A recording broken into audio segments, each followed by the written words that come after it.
Marta Kostyuk has voiced her disappointment at the lack of support from Russian players on tour. The Ukrainian world number 54 came through a 3-hour battle to defeat Marina Zanevska 6-7, 5-7, 6-6, 7-5 and shared an emotional moment with the Ukrainian-born Belgian at the net. Speaking after the match, Kostyuk admitted she was unhappy with the decision to allow Russian players to continue competing. Tennis is one of the few sports still allowing Russian and Belarusian players to compete but as neutrals. The ATP, WTA, ITF and 4 Grand Slams announced the joint decision to remove all reference to Russian and Belarusian athletes' countries and flags last week. They also cancelled the joint ATP/WTA Moscow tournament in October and banned both teams from the Davis Cup and Billie Jean King Cup, where Russia is the defending champion of both. Russian players including ATP world number 1 Daniil Medvedev, Andrei Rublev and Anastasia Pavlyuchenkova have all spoken out asking for peace and no war. But Ukraine's number 3 player believes her Russian colleagues have behaved unacceptably and have failed to apologize on behalf of their country.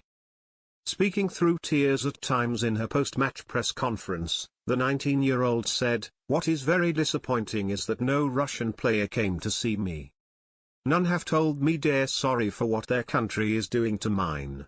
One player messaged me, another chatted with me, but I didn't hear any apologies. I didn't hear anyone telling me they didn't support what was going on." Kostyuk voiced her frustration at the presence of Russian players on tour and admitted some of the statements from those on tour had felt like they were made to maintain a good reputation. "To me, that's shocking. You don't have to be involved in politics to behave like a human being. Everyone knows what's going on. It hurts me," she continued. "It hurts me every time I arrive at the stadium and see all these Russian players. Their only problem right now is not being able to make money transfers. That's what they're talking about. This is unacceptable in my opinion. Why do Russian players behave like this? I have no explanation, I have no idea." The Kyiv-born teenager also made it clear she disagreed with Russian players still competing as neutrals as she said, "No. I do not agree with the decisions that have been made. I will be concise, look at other sports. Look what they decided. That's all." And Kostyuk explained why she found the calls for no war to be ignorant, hitting back at some of her Russian colleagues for making the plea in previous statements. "I do not like it. Again, you don't need to be involved in politics to know what's going on, who's invaded who, who's bombing who. It's very simple. You can't be neutral in this situation. For me, no war can mean several things," she said.